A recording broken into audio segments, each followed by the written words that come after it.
오늘 주시는 말씀을 봉독해 드립니다. 신약성경 누가복음 12장 13절부터 21절까지의 말씀입니다. 신약성경 114면에 있습니다. 누가복음 12장 13절부터 21절까지의 말씀 봉독해 드립니다. 무리 중에 한 사람이 이르되 선생님 내 형을 명하여 유산을 나와 나누게 하소서 하니 이르시되 이 사람아 누가 나를 너희의 재판장이나 물건 나누는 자로 세웠느냐 하시고 그들에게 이르시되 삼가 모든 탐심을 물리치라 사람의 생명이 그 소유에 넉넉한 데 있지 아니하니라 하시고 또 비유로 그들에게 말하여 이르시되 한 부자가 그 밭에 소출이 풍성하매 심중에 생각하여 이르되 내가 곡식 쌓아둘 곳이 없으니 어찌할까 하고 또 이르되 내가 이렇게 하리라 내 곳간을 헐고 더 크게 짓고 내 모든 곡식과 물건을 거기 쌓아두리라 또 내가 내 영혼에게 이르되 영혼아 여러 해 쓸 물건을 많이 쌓아두었으니 평안히 쉬고 먹고 마시고 즐거워하자 하리라 하되 하나님은 이르시되 어리석은 자여 오늘 밤에 내 영혼을 도로 찾으리니 그러면 내 준비한 것이 누구의 것이 되겠느냐 하셨으니 자기를 위하여 재물을 쌓아두고 하나님께 대하여 부유하지 못한 자가 이와 같으니라. 아멘. 오늘은 여러분과 함께 그동안에 오랫동안 읽었던 예수님의 비유에 관한 말씀 81번째 말씀을 나누게 됐습니다. 오늘부터 한 2주 정도 혹은 3주 정도 이 세 비유를 가지고 말씀의 은혜를 나누고자 합니다. 오늘 이 비유는 흔히 어리석은 부자라고 하는 제목으로 알려진 비유입니다. 이 비유에 관한 말씀을 나누기 전에 왜 예수님께서 이 비유를 말씀하시게 되었는지에 대한 그 서론 이야기를 여러분과 함께 나누면 여러분들이 이해하시는 데 훨씬 더 도움이 되실 거라고 생각을 합니다. 예수님께서 말씀을 증언하시던 중에 어떤 사람이 예수님께 찾아와서 이렇게 이야기합니다. 선생님, 형을 명하여 유산을 나와 나누게 하소서. 오늘 보면 13절에 그렇게 되어 있습니다. 선생님, 형에게 명해서 형이 나와 함께 유산을 배분할 수 있도록 좀 도와주소서. 그런 말이죠. 신명기 21장 15절 이하에 보면은 이 모세의 율법에 의하면 재산 상속에 관한 그런 법칙이 있습니다. 일반적으로 아버지가 돌아가시게 되면 그 재산을 아들들이 나눠 가졌는데요. 그 중에 큰 아들이 3분의 2를 갖고 나머지를 가지고 3분의 1을 가지고 그 다른 형제들이 나누어 가졌습니다. 뭐 요즘은 그렇지 않죠. 요즘은 뭐 딸 아들 구별 없이 부모의 재산을 공평하게 나누지만 아마 그 이스라엘 사회에서는 이렇게 장자에게 많은 몫이 돌아갔었던 것 같습니다. 근데 오늘 본문에 보면은 형에게 명령해서 유산을 나와 나누게 하소서라고 하는 이 사람의 말로 봐서 아마 형이 법대로 하지 않고 뭐 다 가지려고 했는지 아니면 더 많이 가지려고 했는지 뭐 그랬던 것 같습니다. 그러니까 이 사람이 예수님에게 와서 나눌 수 있도록 해달라고 이야기를 합니다. 그런데 먼저 이 사람이 예수님에게 한 말, 그 랍비어, 우리 성경에 선생님 이렇게 되어 있습니다. 랍비라는 말이죠.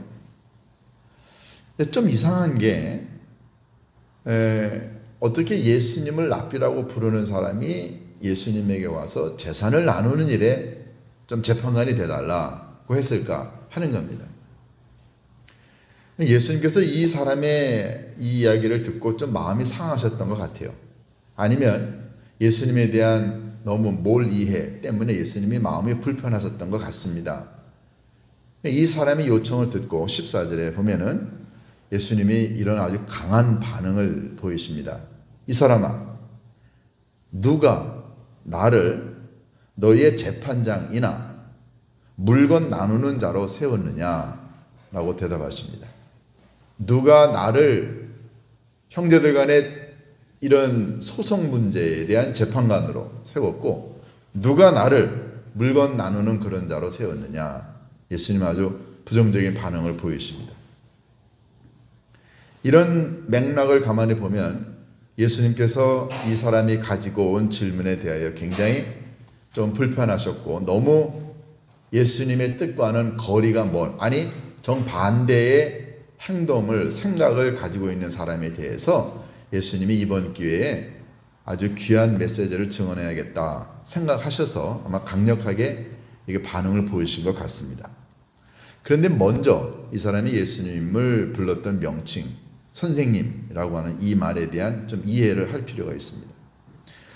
유대 사회에서 랍비는 간혹가다 사람들 간에 있었던 이 재판에 관한 문제나 또는 재산 분배에 관한 문제에 대한 어떤 재판장의 입장에서 문제를 해결해 주는 경우도 있었습니다.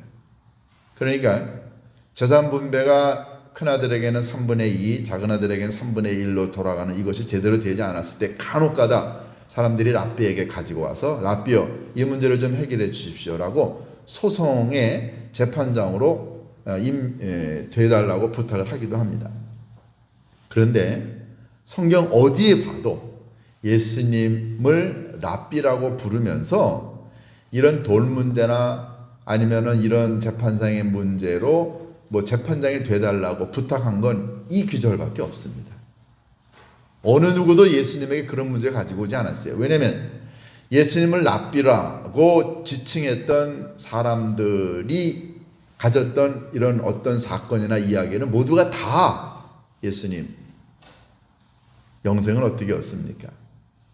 이런 하나님의 말씀은 무슨 뜻입니까? 라고 물었지 돈 문제, 재산 분배에 관한 문제 이런 것 가지고 예수님을 랍비라고 부르지 않았습니다. 제가 이 본문을 읽으면서 첫 번째 드는 생각이 뭐였냐면 이 사람이 예수님을 랍비라고 불렀지만 진짜로 이 사람이 예수님을 랍비로 부르면서 가졌던 인식은 도대체 뭐였느냐 하는 거였어요.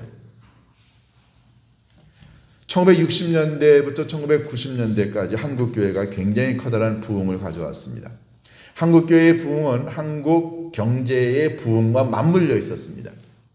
그래서 범사가 잘 되고 강건해지고 영혼이 잘 되고 하는 이런 오순절 계통의 기복신앙이 한국 경제의 발전과 함께 맞물리면서 굉장히 한국교회가 유래를 찾아볼 수 없을 정도로 부흥이 됐습니다.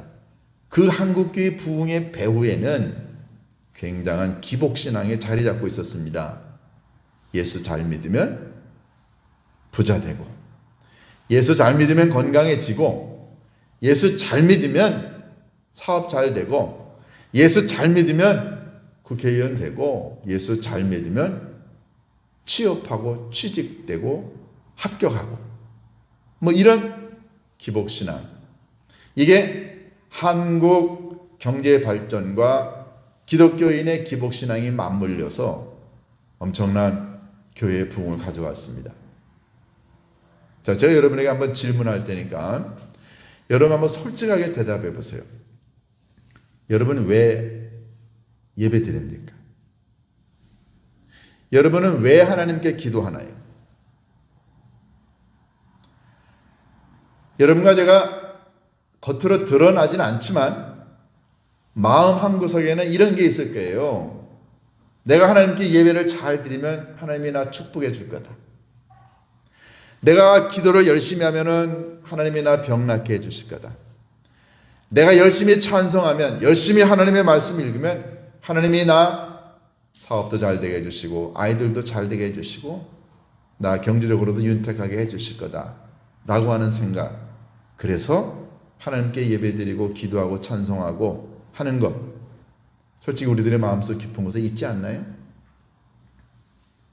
한국의 기독교가 특별히 이 샤머니즘하고 연결이 되고 한국 경제의 부흥과 맞물리면서 기독교 신앙이 어떤 기복 신앙의 근간을 이루게 됐습니다. 이 사람이 랍비라고 예수님을 부르면서 가지고 왔던 이 사람의 문제는 뭐였냐면, 정말로 예수님을 랍비로, 즉 하나님의 말씀을 읽고 해석하고 가르치는 하나님 나라의 비밀과 하나님의 말씀의 의미를 전달하는 자로 예수님을 정말로 믿었다면, 이 사람이 돈 문제, 재판 문제, 형제간의 유산 분배에 관한 문제를 가지고 오지 않았을 거예요. 그런데 이 사람은 예수님에게 그 문제를 가지고 옵니다. 우리가 이 땅에서 신앙생활 하는 동안에요, 우리가 예수님에게 나오는 이유가 예수님을 하나님의 아들이라고 부르고 예수님을 주님이라고 부르고 예배를 드리는 이유가 건강하고 사업 잘 되고 아이들 취직하고 내가 돈 벌고 이런 물질적이고 육체적인 문제의 해결, 내가 하나님께 예배를 잘 드리면 하나님 분명히 이런 걸 통해서 나를 축복해 주실 거다라고 하는 생각 때문에 하나님께 나와 예배를 드린다고 한다면 이 사람하고 별반 다를 게 없지 않나요?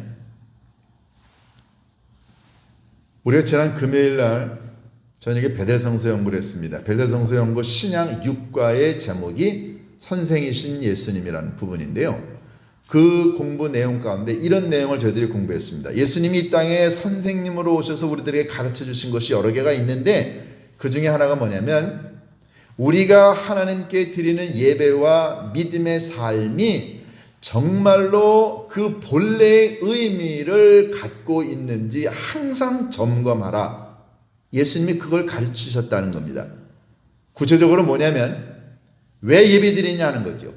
왜 기도하느냐, 왜 봉사하느냐, 왜 성경 말씀 읽느냐 하는 겁니다. 그 근본적인 이유가 내가 잘 되고 내가 강해지고 건강해지고 부자가 되기 위해서, 즉 내가 예배를 드리면 하나님이 내게 물질적인 축복을 해 주실 것이라고 하는 믿음 때문에 하나님께 예배를 드린다고 한다면 그건 잘못됐다는 거죠. 예수님이 우리들에게 가르쳐 주신 가르침은 우리의 예배가 순수해야 한다는 것입니다. 예배는 왜 드리나요? 하나님이 여러분과 저의 생명을 구원해 주셨어요. 지금 여기까지 우리를 인도하셨습니다. 이 모든 하나님이 베푸신 은혜에 대하여 너무너무 감사하고 고마워서 살아계신 아버지 하나님께 감사의 예배를 드리는 그 순수한 마음이 있어야 아버지 하나님 우리의 예배를 받으신다는 거죠. 만약에 그런 순수한 마음이 없이 드리는 모든 예배는 다 내가 잘 먹고 잘 살고 부자가 되기 위한 도구로, 수단으로 하나님을 이용한다고 한다면, 그렇게 해서 드리는 예배라고 한다면 하나님이 받지 않으신다는 거죠.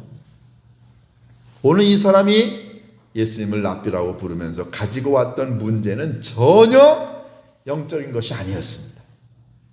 정말로 예수님을 하나님의 아들로 믿었다고 한다면, 그러면 랍비에게 와서, 예수님에게 와서, 예수님, 하나님의 나라는 뭔가요? 어떻게 하나님의 나라에 들어갈 수 있나요? 구약성경에 이러이러한 말씀이 있었는데 이게 무슨 의미인가요? 참다운 믿음의 길은 뭔가요? 우리가 어떻게 하면 하나님을 잘 순종할 수 있을까요? 이런 걸 물어야 되는 건 아닐까요? 근데 이런 물음은 전혀 없습니다. 영적이고 신앙적이고 믿음에 관한 질문은 없이 예수님을 형제간의 이 유산 분배에 관한 재판의 재판장으로 서달라고 하는 것, 예수님 굉장히 언짢으셨던 것 같습니다. 이 사람의 이런 질문을 보면서 우리는 우리들 자신을 한번 되돌아볼 필요가 있지 않나 하는 생각이 듭니다. 나는 왜 예수님께 왔는가? 내가 예수님에게 정말 드리는 질문은 뭔가 하는 겁니다. 세상의 물질적인 문제를 해결해 달라고, 육체적인 문제를 해결해 달라고 예수님에게 찾아오지는 않았었는지 우리 자신을 되돌아볼 필요가 있지 않을까요? 예수님은 이 사람이 가지고 있었던 예수님에 대한 잘못된 접근이 무엇인가를 알려주십니다. 그래서 예수님이 14절에 얘기하십니다. 사람아, 누가 나를 너희의 재판장이나 물건 나누는 자로 세웠느냐라고 이야기하시면서 이 사람이 가지고 있었던 잘못된 것, 그걸 예수님의 탐심이라고 표현하시면서 탐심에 대한 이야기를 하십니다. 15절에 그들에게 이르시되 삼가 모든 탐심을 물리치라. 사람의 생명의 그 소유에 넉넉한 데 있지 아니하니라. 예수님은 이 사람이 예수님에게 가지고 왔었던 가장 커다란 질문, 재산을, 유산을 분배하는 일에 관여해달라고 하는 이 사람의 관심은 한마디로 탐심이라는 거죠. 그러니까 사람의 마음속에 탐심이 가득 차 있으니까 생명의 주인이시고 말씀의 주인이신 아버지 하나님께 올 때에도 영적인 문제 때문에 오는 게 아니라 이 탐욕을 어떻게 하면 해결하고 이 탐욕을 어떻게 하면 충족시킬 수 있을까에 대한 관심을 가지고 이 사람이 예수님에게 왔다는 거죠. 적어도 여러분과 제가 우리가 하나님께 올 때에는 이런 인간적인 세상적인 물질적인 탐욕을 내려놓고 아버지 하나님께 순수한 마음으로 와야 되는데 이 사람이 그렇지 못한 것, 그래서 예수님이 이 사람의 질문에 대하여 정확한 대답을 하십니다. 탐심을 물리쳐야 한다. 여러분과 제가 하나님께 나와 예배를 드릴 때 예배의 목적이, 주님의 이름을 부르는 목적이 만약에 세상적인 물질이나 이런 것들로만 이루어져 있다고 한다면 그것은 탐욕이라는 거죠. 그러면 예수님 말씀하시는 이 탐심이란 도대체 무슨 뜻일까요? 헬러 플레오넥시아라고 하는 단어입니다. 플레오넥시아라고 하는 단어는 두 가지 의미가 있습니다. 예수님이 탐심이라고 말씀하신 이 내용은 첫 번째는요, 다른 사람의 소유, 다른 사람이 갖고 있는 것을 불법이나 부정한 방법으로 내 것으로 만들려고 하는 지나친 욕심이라는 뜻이에요. 이게 남의 겁니다, 본래가. 그런데 이거를 불법이나 부정한 방법으로 내가 강제로 가지려고 하는 지나친 욕심이 탐심이라는 뜻이고, 두 번째 탐심의 뜻은요, 이미 내게 기본적으로 어느 정도 있어요. 그것만 있어도 다 먹고 사는데 지장이 없습니다. 그런데 필요한 것 이상으로 더 많이 가지려고 하는 지나친 욕망, 이게 탐심이라는 뜻이에요. 그러니까 이 탐심엔 두 가지 의미가 있습니다. 예수님은 이 사람에게서 이 탐심을 본 거예요.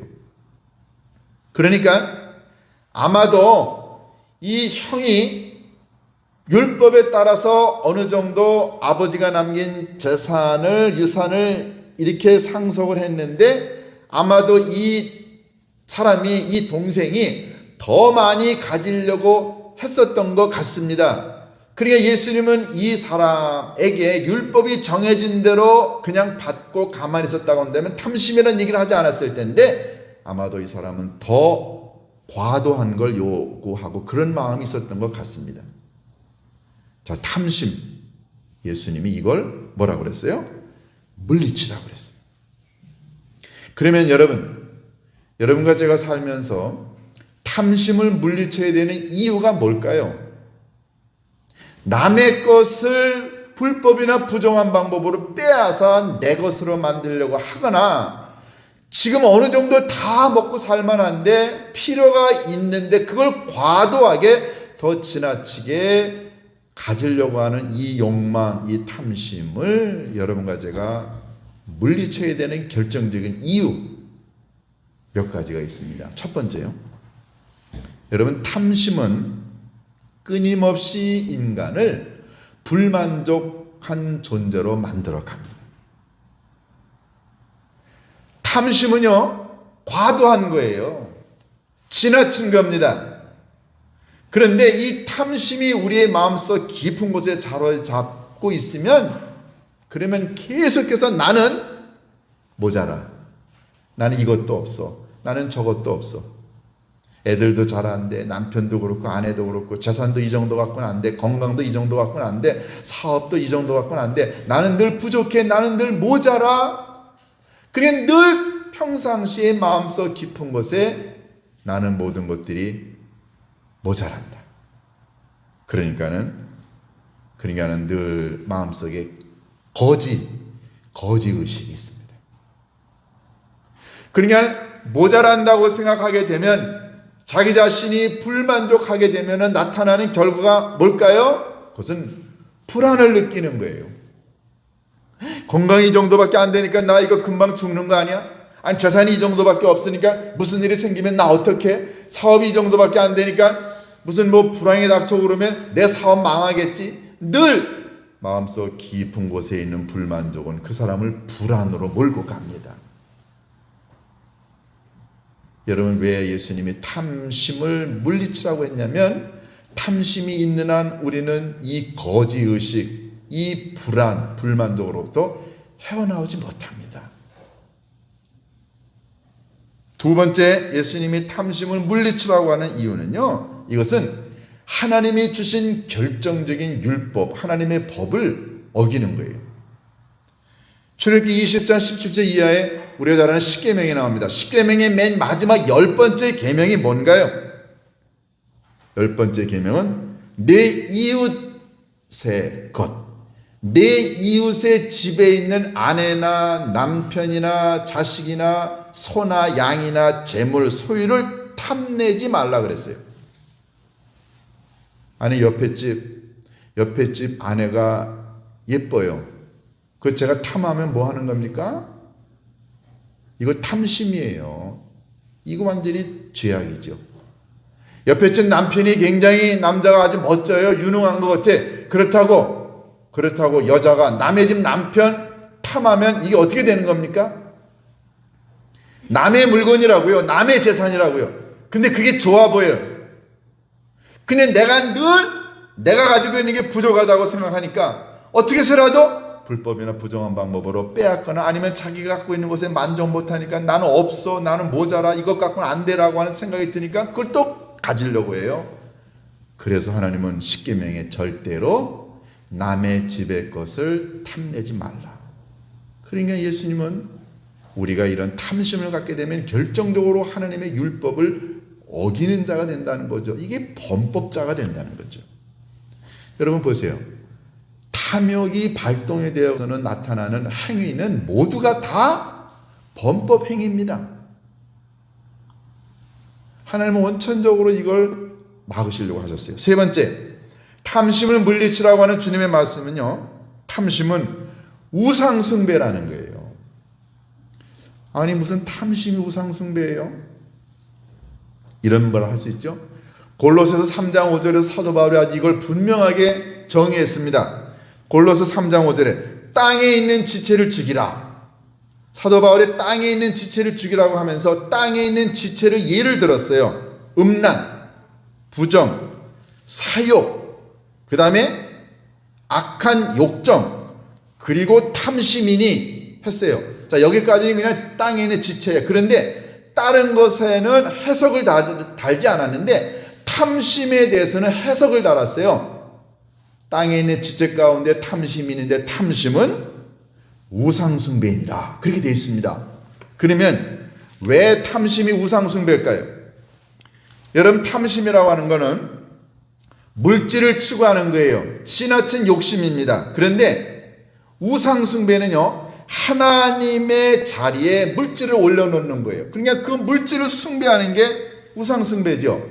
탐욕은 내게 아닌데 지나친 욕심으로 인하여 갖고 싶은 어떤 것들을 놓고 그걸 맨날 가지려고 노력을 해요. 그게 나를 지켜준다고 생각해. 그 물질이 나를 안전하게 해준다고 생각해요. 그러니까 결국 그 물질은 뭐예요? 탐욕은 우상숭배가 될 수 있는 거예요. 하나님이 제일 싫어하는 게 뭡니까?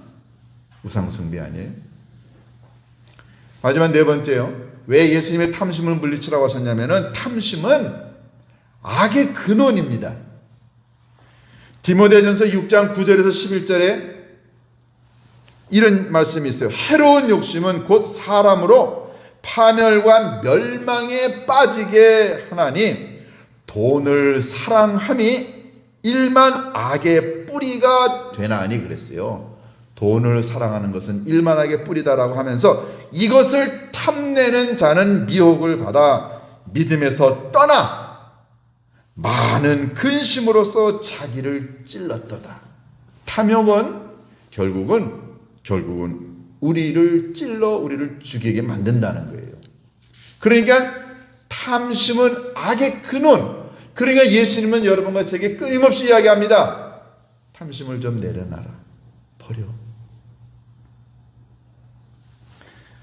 여러분과 제가 살면서 세상에 물질이 없어도 사는 사람은 아무도 없습니다.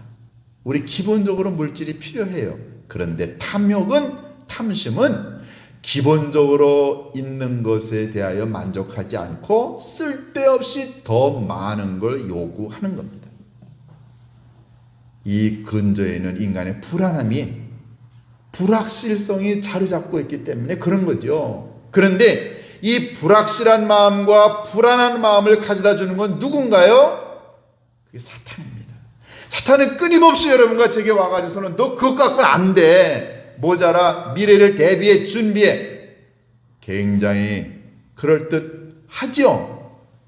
그런데 사탄은 그걸 이용해서 우리로 하여금 만족하지 못하게 하고 지나치게 욕심을 부리게 만듭니다. 결국 그 지나친 욕심의 끝은 파멸인데 사탄은 여러분과 저를 끝까지 파멸로 몰고 가려고 탐심을 놓지 못하게 합니다.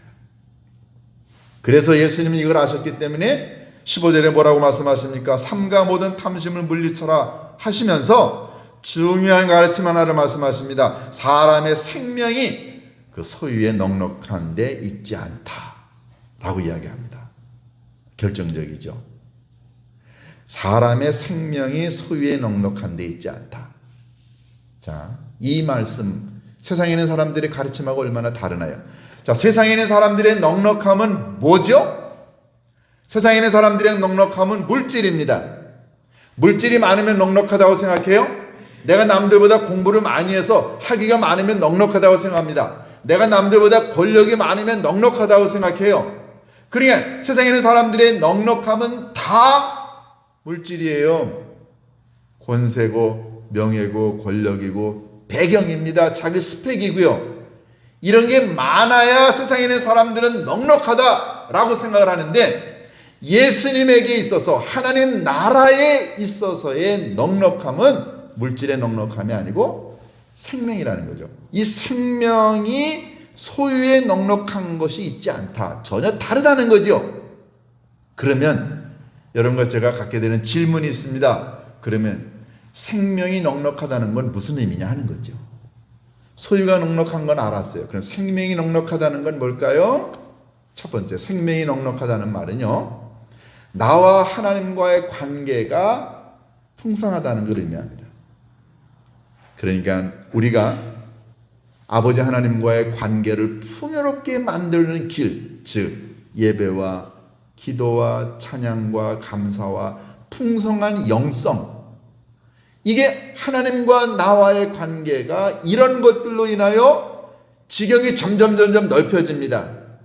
우리 박 집사님이 기도 가운데서도 이런 경우에 하느님이시라면 예수님이라면 어떻게 하셨을까 늘 그걸 생각하면서 살아간다고 한다면 나와 하나님과의 관계가 매 순간 연결이 되어지는 거예요. 이런 일을 해야 되고 이런 걸 선택해야 될 때 하나님이시라면 어떻게 하셨을까 늘 하나님께 묻고 하나님의 뜻을 찾으려고 하는 마음, 이게 하나님과 나와의 관계가 풍성한 거죠. 이거요, 그 사람의 영혼이 생명이 풍성한 겁니다. 이 사람 돈 없어도, 세상에 재물 없어도, 세상에 물건 쌓아놓은 거 아무것도 없어도 얼마든지 하나님과의 관계가 풍요로우면 그 사람의 생명이 풍요롭다고 이야기할 수 있습니다. 두 번째, 생명이 풍요롭다라고 하는 것은요, 그것은 나눌 때 풍요로워집니다. 나눌 때요. 여러분, 이런 말이 있어요. 자, 여러분들이 은행에 돈을 쌓아놨어요. 그러면서 우리는 뭐라 그럽니까? 아, 나 부자야. 여러분, 은행에 쌓아놓은 돈이 많으면 부자일까요? 아니면은 그 돈 가지고 많은 곳에, 좋은 곳에 사용하면 부자일까요? 은행에 있는 돈, 우리 돈 아닙니다. 그 은행 돈이에요. 내 돈이면 그거 잃어버리지 않을 수 있습니다. 그런데 은행에 맡겨놓은 돈, 갑자기 전 세계에 어떤 경제 공황이 와보세요. 그래서 돈 잃었던 사람이 한둘입니까? 갑자기 은행이 파산하거나 아니면 무슨 금융 위기가 온다거나 그러면 은행에 있는 돈 하루아침에 없어집니다. 그게 내 돈이냐고요? 내 돈 아닙니다. 진짜 내 돈은 뭘까요? 진짜 내 돈은 내가 내 이름으로 선하고 좋은 데 사용했던 돈만이 내 돈입니다. 사람들은 그걸 몰라요. 그러니까 은행에 쌓아두면 돈이 많다고 생각하지만 진짜 돈 많은 사람은 아름답고 선한 일에 많은 돈을 풉니다. 그 사람이 풀었던 돈만이 진짜 내 돈인 거예요. 우리가요 어린아이들한테 뭐라고 합니까? 야, 먹는 게 남는 거야 라고 얘기하죠. 먹는 게 남는 거다라는 말은 뭡니까? 바깥에 있으면은 그거는 남의 게 될 수 있어요. 그러나 먹었으면 그건 이미 내 몸 안으로 들어왔으니까 그것만이 내 거라는 뜻이에요. 돈이요? 재능이요? 시간이요? 우리의 몸이요? 이건 남을 위해서 선한 일에 의미 있는 일에 사용해야 그게 내 거가 되는 거예요. 하나님의 나라는 소유로 인하여 넉넉한 데 있지 아니하고 나눔으로 인하여 넉넉해진다. 그러니까 예수님이 이 이야기를 하시면서 다음 주에 읽을 이 비유의 맨 마지막 절 21절에 뭐라고 그랬어요? 자기를 위하여 재물을 쌓아두고 하나님께 대하여 부요하지 못한 자가 이와 같다. 하나님께 대하여 부요한 자는 누굽니까? 하나님에게 헌금 많이 바치라는 게 아니고요. 아버지 하나님이 주신 재산을 가지고 나누고 섬기고 의미 있는 일에 사용할 때 그 사람이 진짜 부자라는 거죠. 여러분과 제가 어떤 경우 부자가 되지 않는 이유가 뭔지 아세요? 그것은 나를 위해 쌓아놓는 탐심만 있을 뿐이지 그것 가지고 나눠본 적이 없기 때문에 부자가 안 되는 거예요. 예수님이 여러분과 제게 오늘 말씀하십니다. 소유보다 더 중요한 건, 소유의 넉넉함보다 더 중요한 건 생명의 넉넉함이다. 여러분의 생명은 넉넉한가요? 돈은 많은데, 가지고 있는 건 많은데 어떤 사람이 그 사람에 대하여 저 사람 부자인데 왜 저렇게 빡빡해? 왜 저렇게 인색해? 왜 그럴까요? 나눠본 적이 없거든요. 우리는 그런 사람들을 부자라고 얘기하지 않습니다. 여러분과 제가 세상에서 부자가 되는 게 중요한 게 아니라 하나님의 나라에 하나님에 대하여 부요한 자가 정말로 부자가 아닐까요? 오늘 이 말씀 갖고 여러분과 제가 진심으로 부요한 사람이 될 수 있기를 주님의 이름으로 축원합니다. 기도하십니다. 고마우신 아버지 하나님, 이 땅에 살아가는 동안에 모으고 쌓아놓고 살아가는 데만 관심을 가졌던 저희들, 아버지 하나님 이 시간에 말씀을 듣고 우리들 자신을 되돌아봅니다. 나 자신에 대하여 부요했지 하나님과 이웃에 대하여 부요해 본 적이 없었다면 아버지 하나님 우리들 자신 되돌아보고 회개하게 하옵시고, 진심으로 부요한 자는 누구인가? 아버지 하나님이 말씀 주신 것처럼 하나님께 대하여 이웃에 대하여 나눔으로 베풀므로 진정 부요한 자가 될 수 있도록 인도하여 주옵소서.